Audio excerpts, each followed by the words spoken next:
Okay, I am in my garage. I didn't film much because it was 12 degrees this morning and the snow is blowing. There's 4 inches of snow outside. I don't know.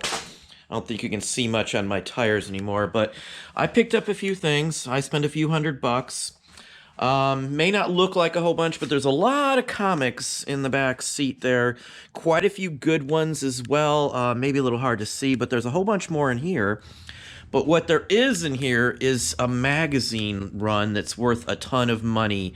I've got around 275 bucks and everything. That includes some toys, as you can see here. Some Thundercats, some vintage Star Wars. There's a Mego box there as well that's got stuff in it. There's a big thing there.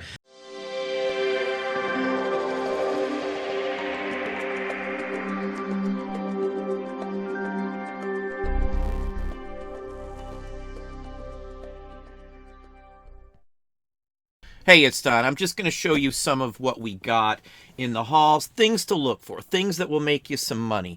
Now, this right here is a Mego 1983. And Mego made their own toys. So Mego anything I grab up. And this is for the bigger action figures, Megos. And what was inside of it is a whole bunch of vintage figures. We'll just go through them real quick. These are ones that I find quite often.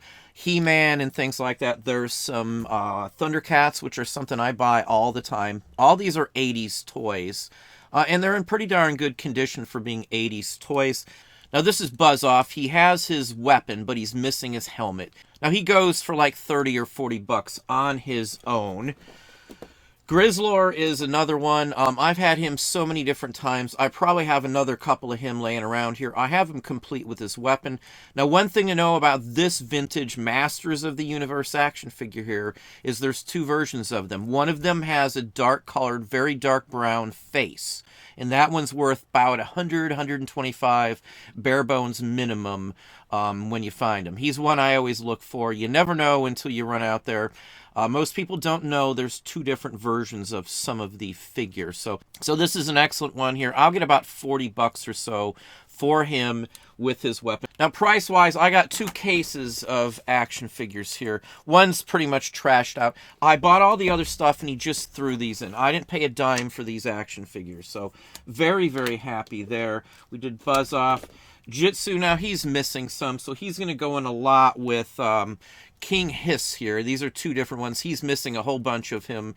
Somebody will probably buy these for, say, 10 or so bucks. I'll throw in a couple extra pieces, another Grizzlor piece here, and I don't remember which one this is, but anyway, I'll throw these together, and this will probably get me 20 bucks right there also. Now, one of the more interesting pieces is Orko, and this one is bagged. Now, I looked all over the place. This one usually comes in a card. Now, let's see how well you can see it. He's a zip toy. You can pull a cord and he runs around on the floor. Now, with this one here, he's bagged. This bag looks to be vintage. It doesn't look to be any modern seal on a bag. Now, I reached out to somebody I know who's well into the toy industry and buys high-end collections. He's helped with some books. He told me this was a JCPenney 2-pack exclusive seal. So in like a brown box, there would have been two of these, two different figures of the Masters of the Universe set in that box, and they would have been sold as a set only from JCPenney's. Otherwise, you would have had to bought them separately. Now, I can't confirm that. I'm trusting his judgment. I did find other 2-packs in the box still, not separate like this, but they were in the box, and yes, they were sealed with what looks to be the very same packaging. But this one will be contingent on me looking him up. So anyway, now I do mess with Thundercats. This is Tigra, and this is the young Tigra. There's two versions, and he still works. He's got action there when you pull the lever on his back. This is an 80s line. Thundercats, Thundra, the whole works. I think there's like 14 different figures. Now, this is Mumra, and this one is special, though. This one is a mail-away figure. Price-wise on these, he's like 35 or 40 bucks. You could only get him by sending away proof of purchases. I always love finding those. I instantly knew who that was. The standard Mumra is a regular action figure. This one, again, is pretty cheap when you look at it and compare it to the other lines. Now, he's worth about 40 bucks in the condition that he's in. He's missing a little figure that would have come with him and a weapon and such for too, but still, I always love finding these. Now the case itself I can sell for 40 bucks because it's not in bad condition. It has a little spot here, a little spot there, some minor discoloration. These in mint condition can go for around 100 bucks if they're in mint condition. Either way, I'm happy with this one because it was all thrown in. This is extra junk. Now this lot's the same one where I got the magazine that should sell close to $4,000. I'll have a link to that video right up here if you want to check it out. Now the other one is the Star World one, which is like a knockoff made for Star Wars toys back in the 70s. I remember this. This is just to fill a space that at the time Kenner didn't have for the original Star Wars toys. This case I usually get 20 bucks for in this condition. Usually they're ratted out. There's damage to them because of the type of material. It's like a soft vinyl. There's only a tiny minor spot on it. Other than that, it's in really nice condition. There were two. I got a Lando figure that's still good in here, and then I got a Darth Vader missing the lightsaber. So there's a couple bucks in here. The other two are pretty much damaged and ratted out. Again, it was free, so I can't complain.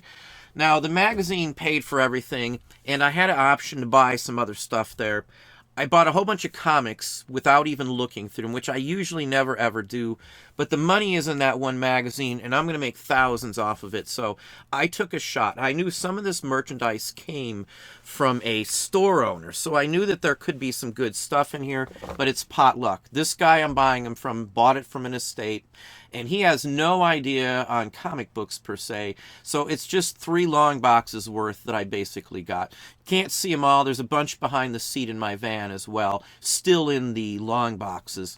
Long box holds like 300, so I probably got close to 1,000, and they're all like near mint copies of some titles that most people might not think is worth some money. Now, this is Elektra Assassins, and the artist is very well known in this one here. This is an entire 8 comic set.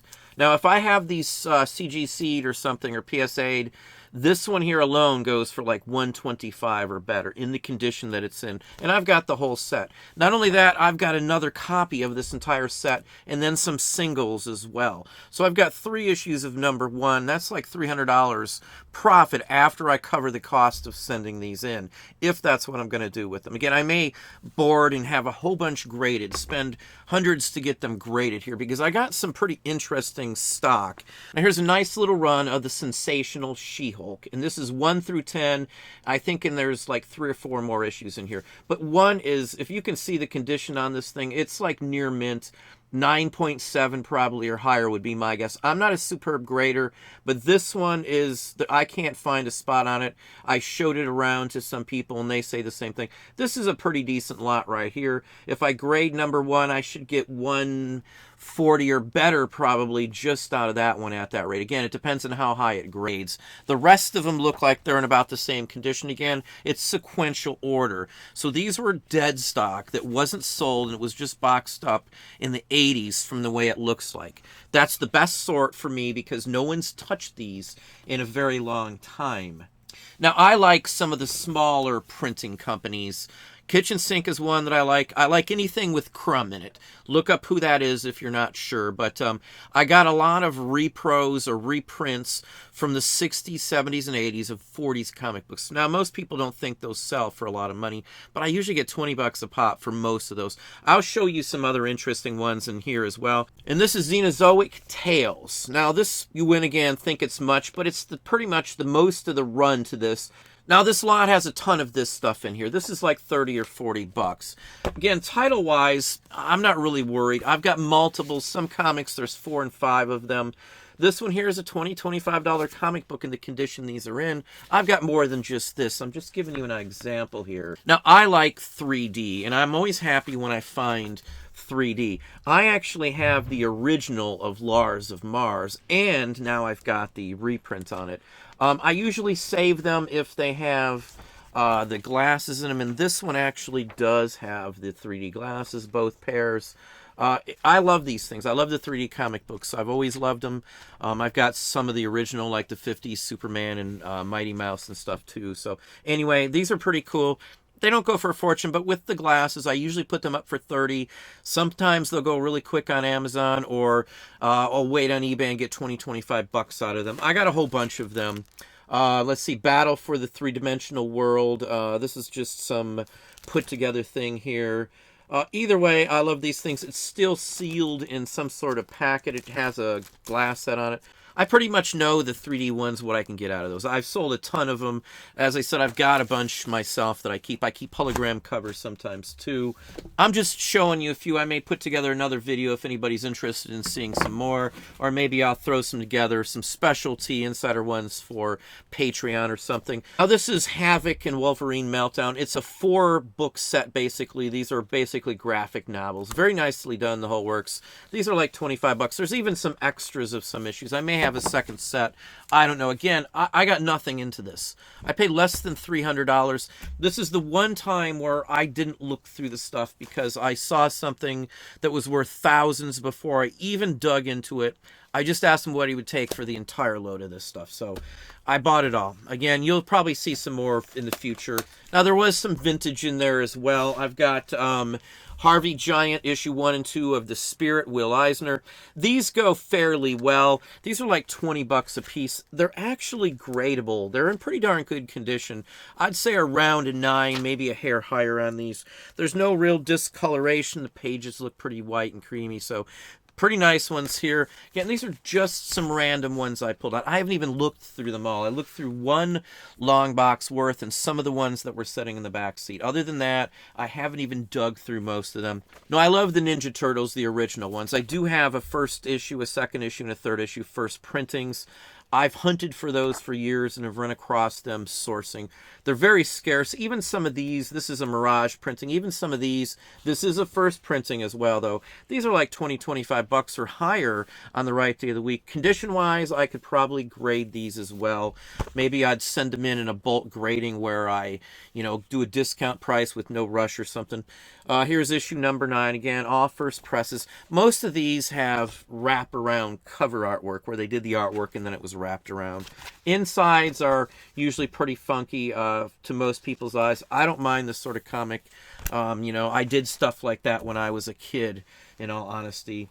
Now, Fantagraphics is another one I always look for, and Critters is a line that I pretty much nab up whenever I see them. They're not super, super pricey. Now, a lot of these I can get 10 or 15 bucks for a piece in the condition that they're in, because Usagi Yojimbo is a character, and that's Usagi right there, is in these, and they do extremely well. And I got some other ones too, like the Color Special #1 Fantagraphics comics as well. Any of these I usually get 20 bucks a piece. I got a bunch of some of these also, so I'll put one up or I'll throw them together in a lot. A lot of this stuff, if it won't sell on its own, I will lot it up and I'll do extremely well on them.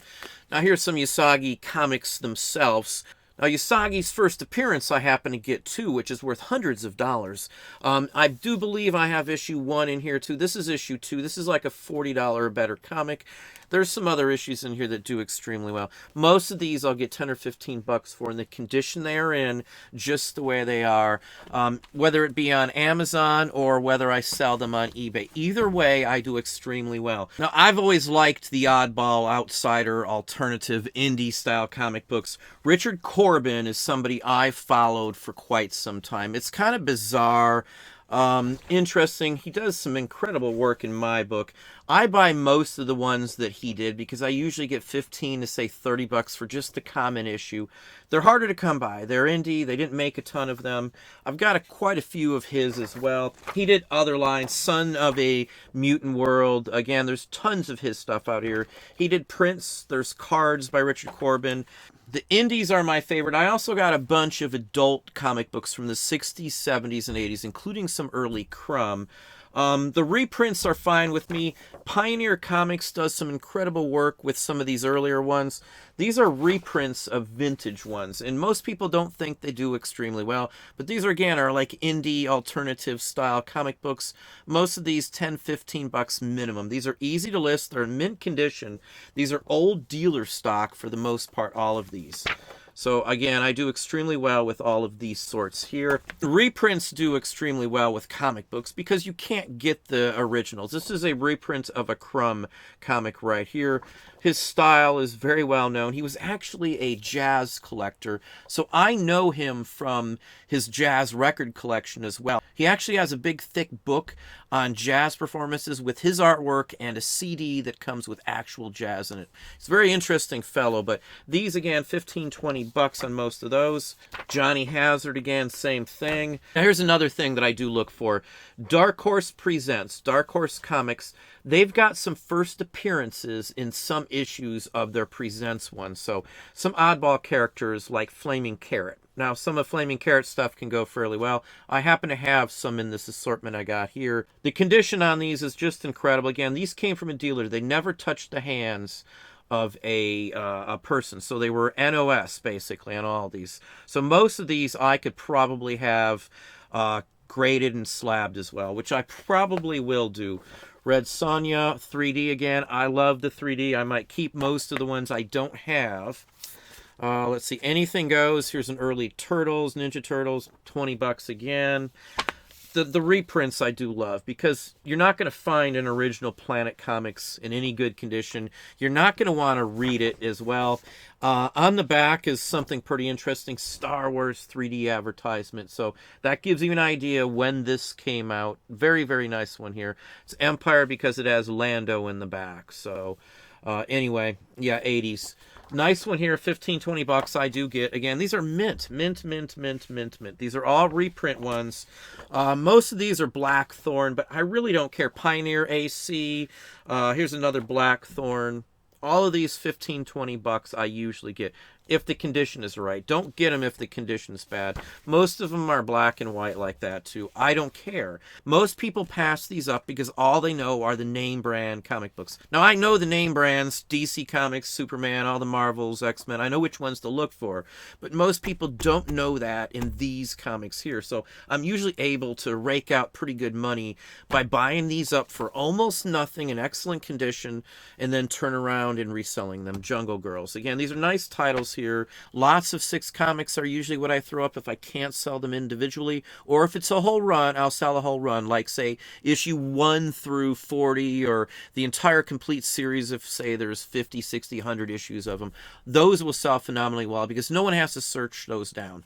Like the She-Hulk I showed you. They've got the first 10 issues all in a row. No one has to buy those individually. They sell far better sometimes that way. You put in the most expensive one and you throw some lesser ones in with it, and then off they go. Now, to me, this is all OG stuff. This is stuff I remember as a kid. A lot of the action figures, comic book wise, go back into the 80s when I was younger. So all of this area is something I nab up all of the time. It makes us a lot of money, and I do mean a lot of money. But anyway, that's just a touch on what I got. Hopefully that gives you an idea on what to be looking for. The odd titles do extremely well these days. Indie comics, alternative, adult-oriented comic books with regular comic style art, regular comic style covers, and the whole works do extremely well also. But anyway, that's what I have for you today. Hopefully that gave you some ideas, some thoughts. If you enjoyed this video, please hit that like button down below. You can also hit the bell icon to be notified if I post new content or go live. Subscribe and tell all your friends.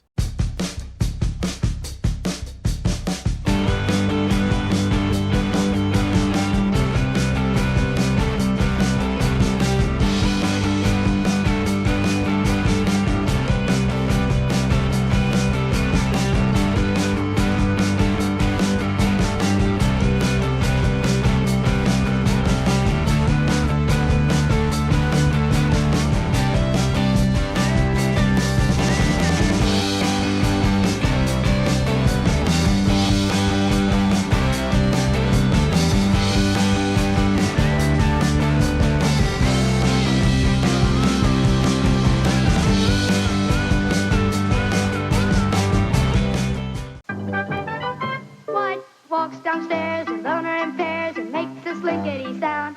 A spring, a marvelous thing. Everyone knows it's Slinky. Everyone knows it's Slinky. Slinky sold separately in metal and plastic.